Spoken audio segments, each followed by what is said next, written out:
Halo semuanya, selamat datang di podcast OSIS SMK Parsa Dalum. Hari ini kita bersama guru waka kesiswaan yaitu Ikomang Angkasa Pura STR SI dan juga bersama Imade Putra Yoga Mertakusuma yang menjadi mantan ketua OSIS. Hari ini kita akan berbincang sehat dengan mereka. Dan gimana Pak kabarnya? Kabar baik, Ben.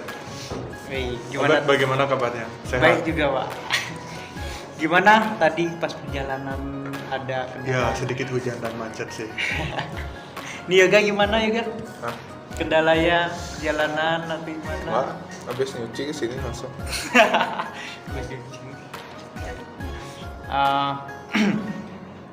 Habis itu, oh iya Pak, kita tuh dapat dengar Pak Guru tuh masuk di FLMPI atau juga disebut dengan Forum Lembaga Mahasiswa Pendidikan Indonesia. Kok bisa Pak masuk ke forum itu? Oke, itu kan pas kuliah. Waktu kuliah itu saya di bawah Kementerian Industri.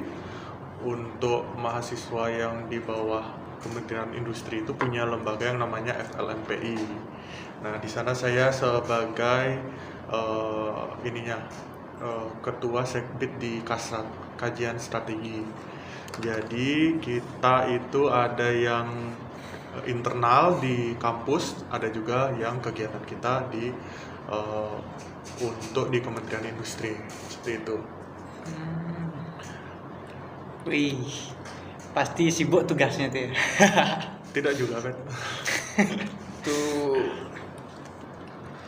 lembaganya di atas BEM ya, Kak? Kebetulan itu terpisah ya, kayak Terpisah. dari BEM. Itu terpisah, itu langsung kita ke Kementerian Industri, di bawah Kementerian Industri jadi. Oh, wih. Habis itu gimana kok Pak Guru bisa kesini Pak? Gimana sih kayak apa dibilang ya? Pertama Pak Guru lihat SMK Prada tuh seperti apa Pak? Pertama kali saya lihat SMK Prada itu luar biasa ya untuk sekolahnya. Sangat luar biasa, anak-anaknya juga terlihat sangat aktif. Saya lihat dari kalian di praktek sama di lapangan itu benar-benar saya salut lah. Anak SMK tapi udah jiwanya udah besar sekali, udah sangat motivasinya mungkin termotivasi juga kalian ya sama guru-gurunya di sini. Melihat guru-guru juga banyak yang mengajar di hotel juga kan, jadi kalian bisa langsung diajarkan oleh tenaga ahlinya. Oh begitu.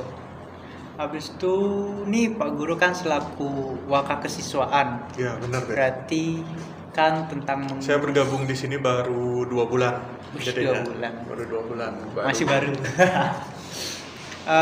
Pak Guru kan juga pasti mengurus tentang apa dibilang kesiswaan. Iya benar. Habis itu tentang program-program sekolah juga Pak. Nah, kalau di waka kesiswaan mungkin apa aja Pak strategi Pak Guru di masa pandemi ini Pak? COVID Masa ini. pandemi kita kan banyak online ya selama ini. Semester kemarin kita kebanyakan online. Semoga di semester depan kita bisa tatap muka 100%. Kalau dari kesiswaan kita kemarin tuh lebih fokus ke pengembangan minat dan bakat sebenarnya. Kalau saya pengennya ke arah sana. Pengembangan minat dan bakat, misalnya kalian memang berbakat di keahlian misalnya di tata boga. Kita kan ada 2 jurusan di SMK Prada, ada perhotelan dan tata boga. Kalau kalian bener kayak bakat kalian ada di boga, saya di sini di kesiswaan pengen mewadahi itu, jadi kalian benar-benar ada arahnya. Misalnya saya bantu menjembati ke hotel-hotel seperti itu, ke perusahaan-perusahaan seperti itu. Saya pengennya anak-anak di SMK Prada itu benar-benar mempunyai kompetisi yang bisa dibilang baik lah di antara SMK-SMK yang lainnya. Jadi kita bisa dipandang lebih di dunia usaha. Selain kerja di hotel juga saya harapkan di SMK Prada ini menghasilkan anak-anak yang bisa menciptakan lapangan pekerjaan yang baru. Banyak lapangan pekerjaan yang baru. Seperti kita ketahui kan, kalian di Boga itu belajar banyak hal kan ya. Ya. Obet jurusan apa? Saya jurusan Tata Boga, Pak. Tata Boga ya. Ha. Belajar apa aja, Obet?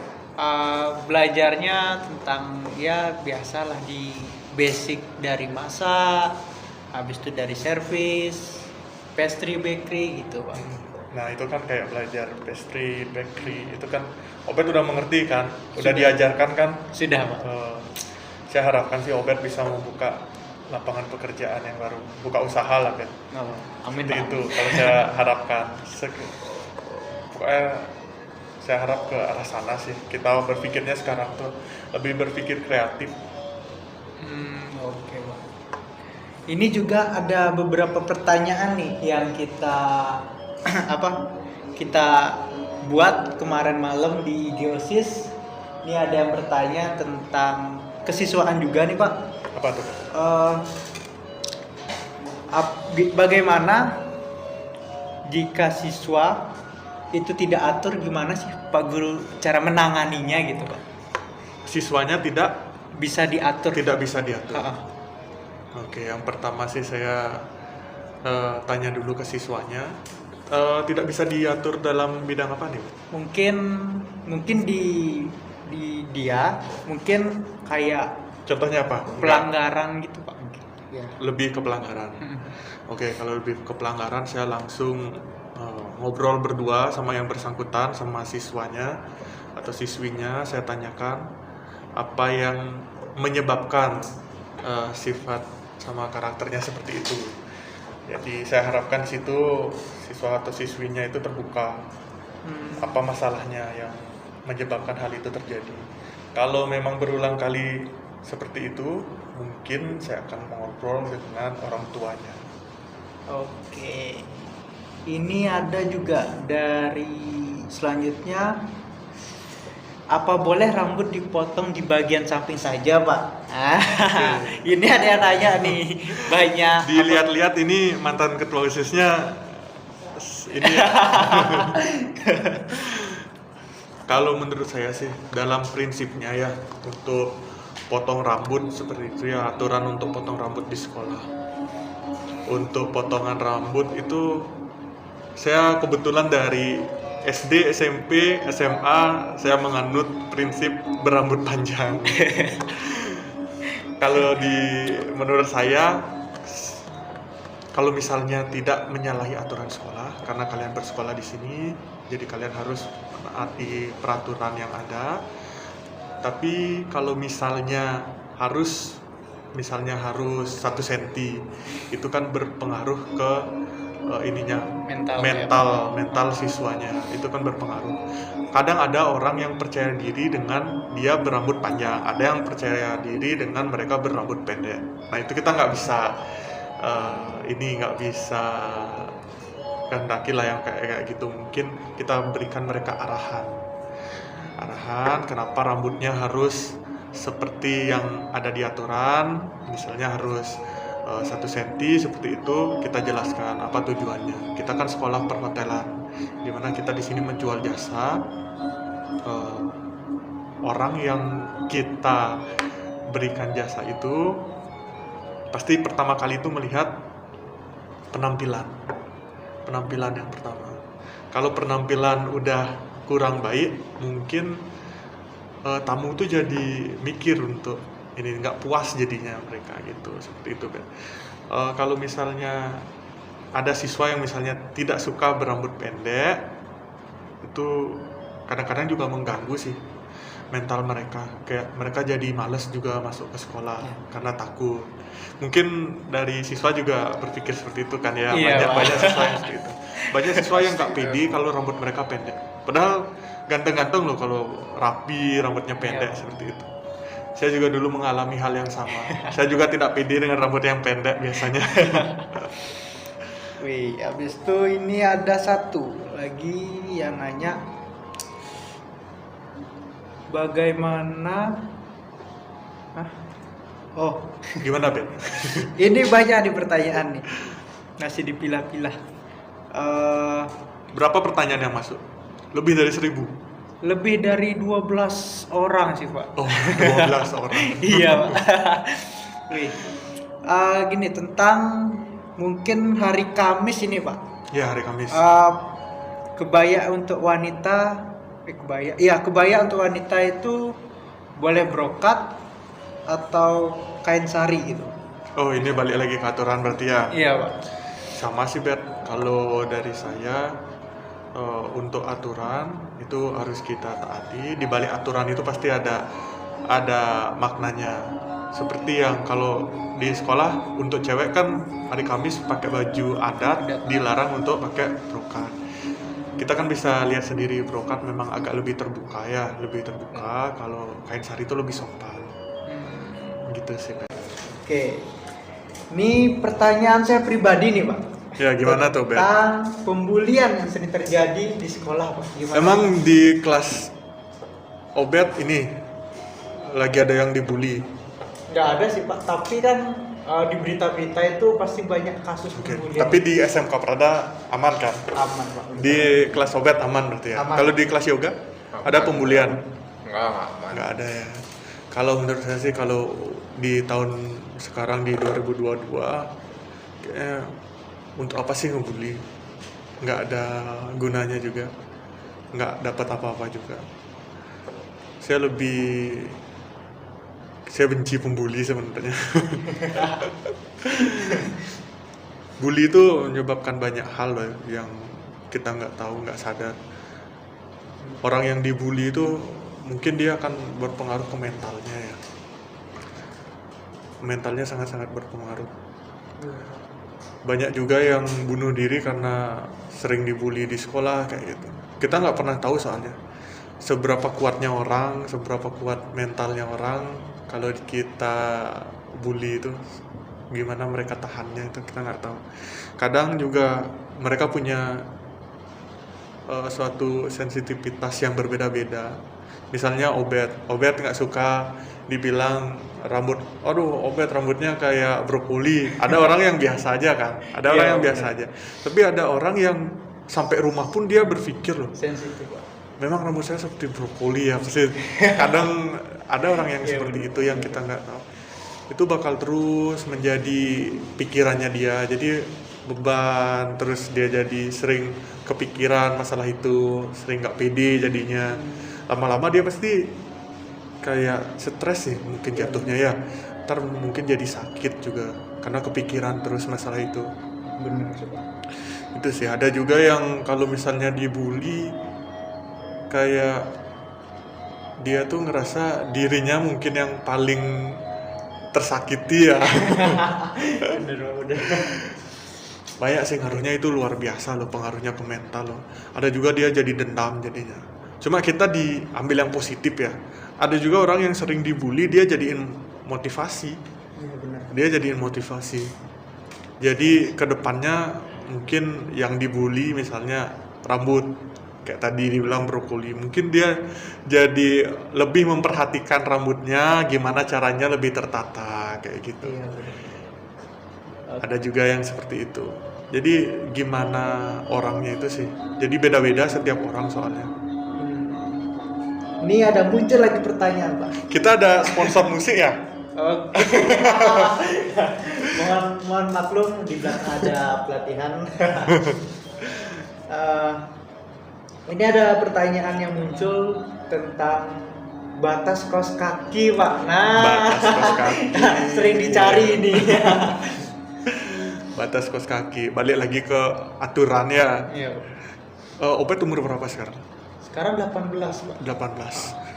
Obet berarti udah mengerti kan, sekarang lebih mengerti lah daripada waktu SMP, SD. Sekarang lebih mengerti kan kenapa Iya. sih peraturan itu ada kayak Bener. gitu.